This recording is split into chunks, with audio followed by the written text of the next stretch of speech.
Welcome to the Thursday show today. Up and ready again.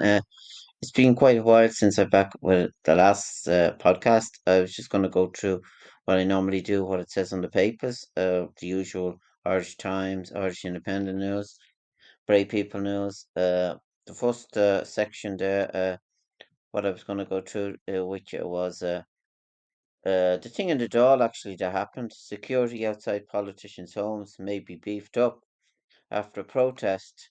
Scenes outside Leinster House. I was just looking at it on the news there yesterday. It was a show.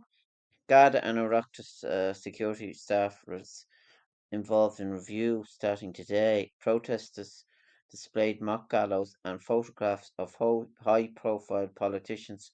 11 men and 2 women arrested yesterday. Public Expenditure Minister Pascal Donoghue has warned that further security steps may have to be taken to protect elected officials along the Oireachtas at constitution offices and at their homes, describing the protest scenes outside Leinster House yesterday as very disturbing. I see that Healy Ray, Mr. Healy Ray, he also got protection there by guards. He was trying to, I think he either was going to get in or out of the building. It was terrible, really. What was going on? All of the different radio stations are covering it. What happened there yesterday, and it was on the RT News as well. So I just thought I mentioned that on the start of my podcast. That was on. It's also covered on the RT News. So there's quite a good few things to get through there on the. That was the main news. Then on the Irish Independent News, that was the main feature. And then it says more about Andy Farrell on Ireland South Africa showdown. It's not a must win, but it's pretty important. Says the manager of Irish rugby team. It says it's not as I'm saying. Test rugby's top-ranked nation faces stern examination of the World Cup credentials as they prepare for the match on Saturday. It's on at 8 o'clock, I think. The physical Springbok have made a statement of intent. Ireland head coach talked down the significance of the technical decision. It doesn't really bother me at all, says the Englishman of South African so called bomb squad. It's just about us. We have to be good. We have to play pretty well to beat the world champions. And rightly so. So I'll be looking at that there on Saturday. I'm looking forward to it. I'll have my jersey on me, and I'm sure everyone else in Ireland will be the same. It's pretty good stuff anyway. I just hope Ireland get a result. I don't know what way it'd be if they get a draw. It'd be interesting just to see. And then the other news, then she's a silent assassin. European stars heap praise on Leanna Maguire ahead of Solheim Cup kickoff. I see she's playing great golf there at the moment, and then a senior Justice Department official accused of possession child abuse manage images to face trial. I see. That is the other news then on the Irish Independent News. Which when you're a week away from the news, a lot happens. A judge has ordered a senior Department of Justice official accused of possession child abuse and videos to appear in court next month to be served with a book of evidence for his trial, and that's on the premium news. Ryanair to cancel 17 routes at Dublin Airport as it blames passengers' charges. I say, Palermo, the cuts will mean a lot of connections in city. The airline has cancelled 17 routes and said it has moved its entire Dublin-based fleet of 19 aircraft. Palermo and Sicily will go, and Nuremberg in Germany has said Genoa and Italy will go as well. So it's quite serious there in Ryanair, the thing that happened. And then Tony Holohan memo, former CMO, does not admit to a single mistake during the COVID crisis. That'd be an interesting book. I'd love to read that myself about Tony Holohan. He became the stern but pandemic tsar and a grieving widow. Former Chief Medical Officer Tony Holohan, public person, has certainly pivoted over the years. Now his own recollection of the pandemic hits the shelf just before the inquiry into Ireland's COVID response is due to begin. So that is the book there that's coming out. It's really interesting to see what the man writes about because he done a great job there in COVID times. And then Dan Shannon back on Ireland's bench for South Africa as Andy Farrell brings Jamison Gibson Park in for Crunch World Cup clash. I see. Ryan Tubridy reveals his next big parting project. I'm not sure what that is now, but an exciting writer has read his next project gig. The former Late Show will be one of the guests at the International Iceland North Festival. Will be interviewed by the former best-selling author Ragnar Johnson and the country's Prime Minister Katrin Juster. Iceland bound in November, he declared an Instagram post over the soundtrack Cold as Ice by Foreigner. I'll be interviewing crime writer Ragnar Johnson and Prime Minister Chuck on the stage together to talk about terrific thriller. And on Friday, I'll chat with the wonderful Irish crime writer Liz Nugent. Cannot wait. So that's good news. That's a bit of good news there. So that's then on the news then section on that. And I'm well into the podcast then on this. So I just thought I'd mention the Brave People news, the usual. It just says about a bit about Loretta Lodge's plans for 34 million redevelopment. I see on today's Brave People. Well, yesterday's one, but Wednesday. Uh, and then Harris praises Bray residents for first playful street. But that is Wicklow extended a huge congratulations to the Dagle Area Residents Association and Bray Tidy Town following the first Playful Street event which took place in the People's Park on Sunday, September the 10th. So that sounds good. And then man's 30 arrested after 75k worth of cocaine and two replica weapons seized. Uh, Garda attached to the Bray Drugs unit. Over the course of this search, cocaine was seized. The suspected drugs will now be sent to Forensic Science Ireland for analysis. Statement from Garda said one male 30 has arrested in connection with the seizure. He has since been charged and appeared earlier this afternoon. Investigations are ongoing. So that's the news then on that. And then Councillor Flynn Kennedy and Corrigan selected for local elections, I see. Fine Gael held its first Bray convention on Monday in the Martello. So that's on that. And Councillor Melody Corrigan and Aoife Flynn Kennedy. And then traffic concerns raised over N11, I see M11 bus corridor. And then I'm not gonna stay long on this news today. And Kilcool to get Leap card validator. I see it hasn't got a Leap card validate, which is holding. I'm sure that's making it hard there for people to log in on their affairs. And then Groove called on government to ensure defibs always nearby, and that's on that. And Domino's open new store and Duff's cap to Vanda Flair. I see Peter Stormer modeling the new Domino's limited edition cap, and that's on that. And then this thing about lockdown sound advertisement about the courses. There's quite a few courses there. There's manual handling, start your own business, food safety, cyber security. So cyber security course, career ICDL preparation, MS School cure. So that's then on that. And then rehab care, excellent finds Woody home. It's art actually, different pictures of art. Pats, one of them pictures there, The Pats in the Woods by Chris Cassone, and then The Water Lily by Emma Costa. So there's a few pictures there. Uh, Lions seek young ambassador. Bray Lion has begun a search for young ambassador who will represent the club in an international competition.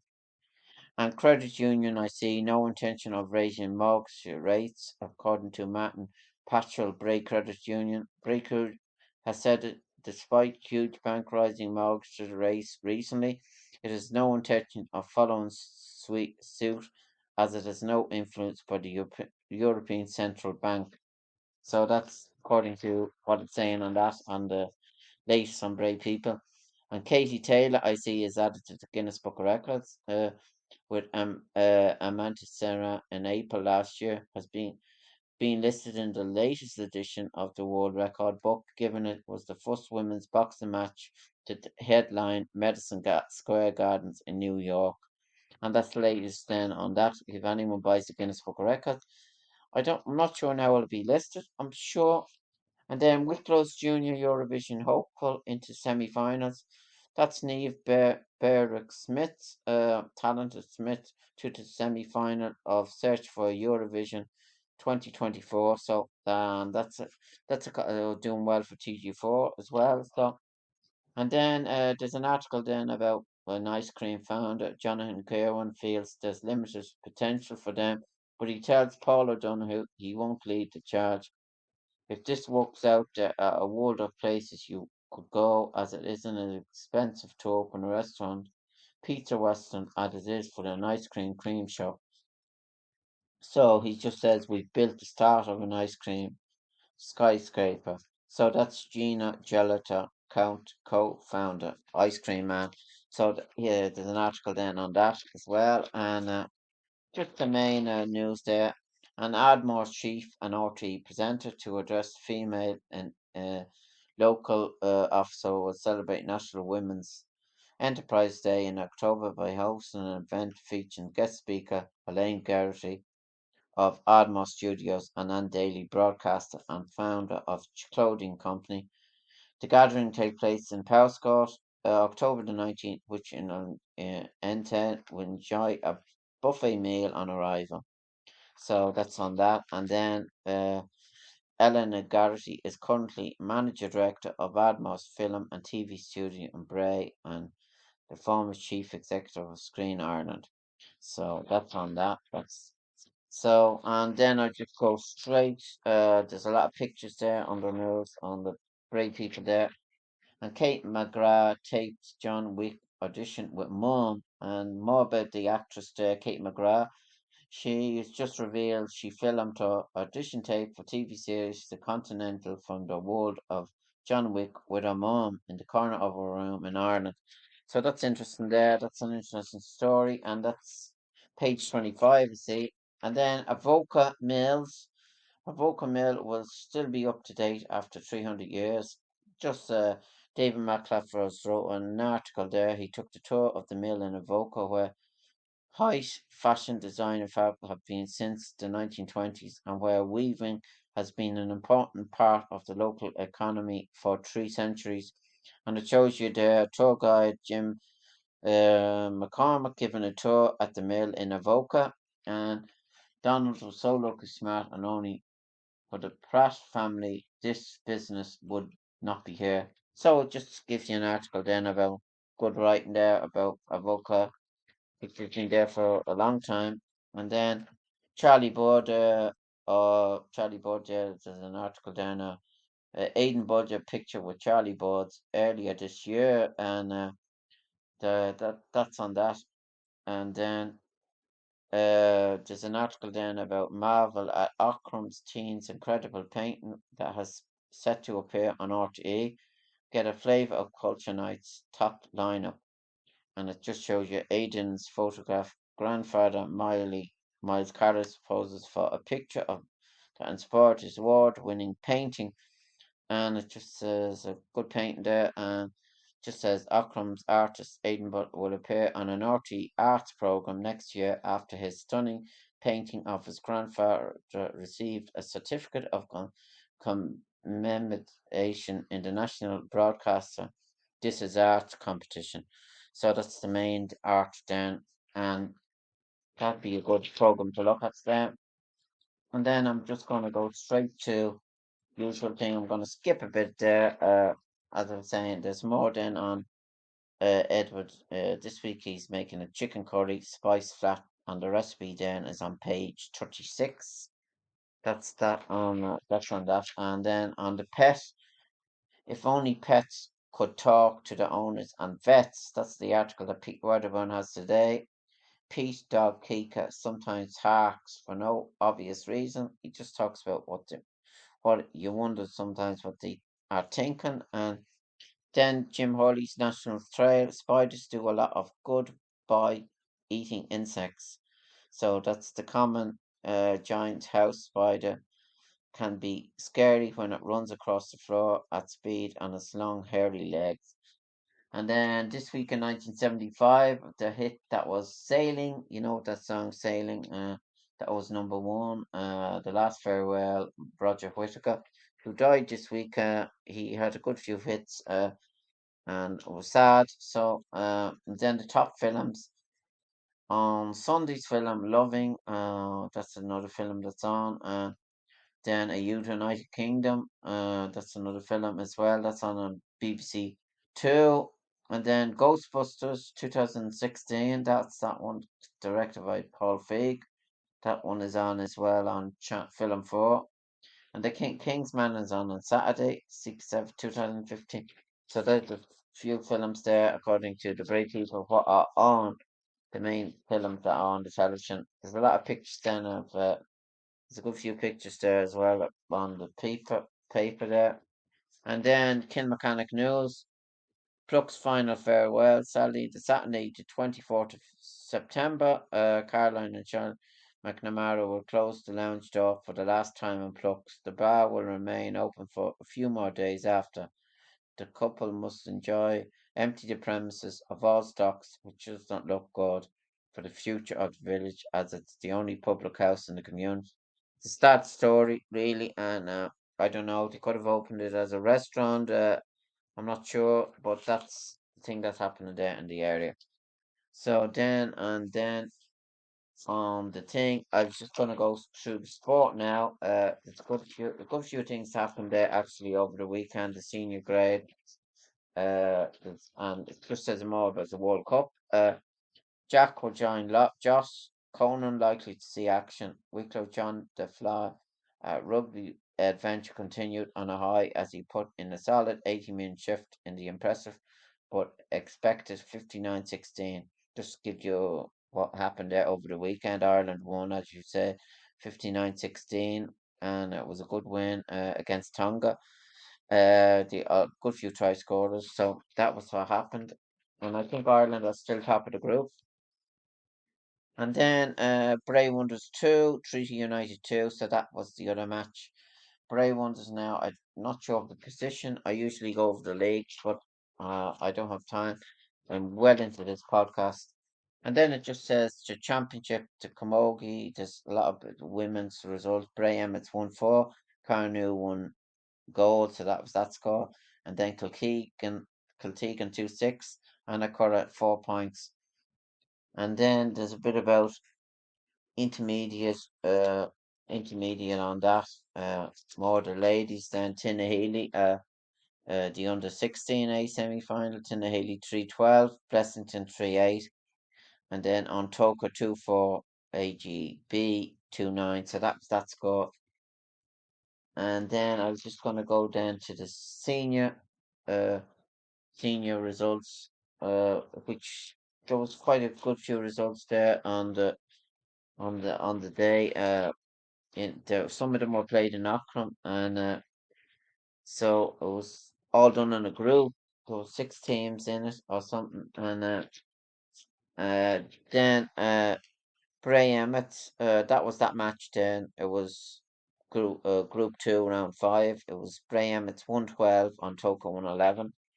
And then there was a good few scorers there. And, Brian Nesbitt, he scored 6. Rory Breslin, he was replaced, and Aaron Murphy, point. Ronan McMahon 1-1, and that was the main scorers then. And that Dara O'Hany scored a point, so it was good that they won. And I think they came fourth in the group. And then draw with Dales enough for Blessington. Blessington 14 points.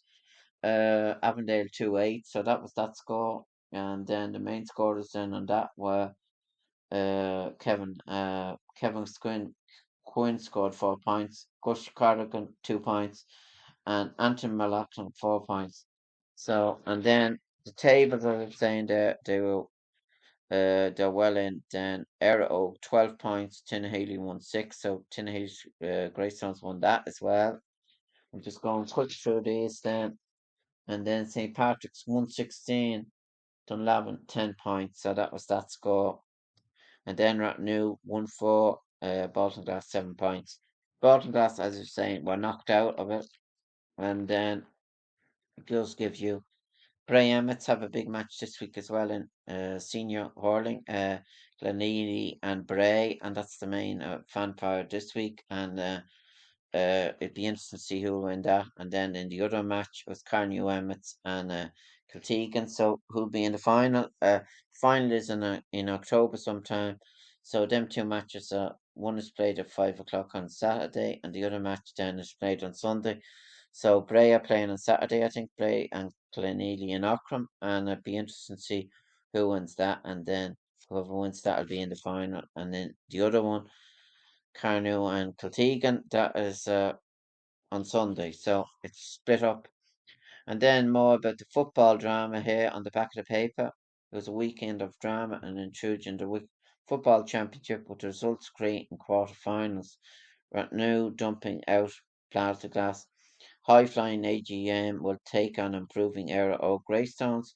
Tinahely will do battle with Bray as Emmets in the quarter-finals. St. Patrick's will lock horns with Blessington.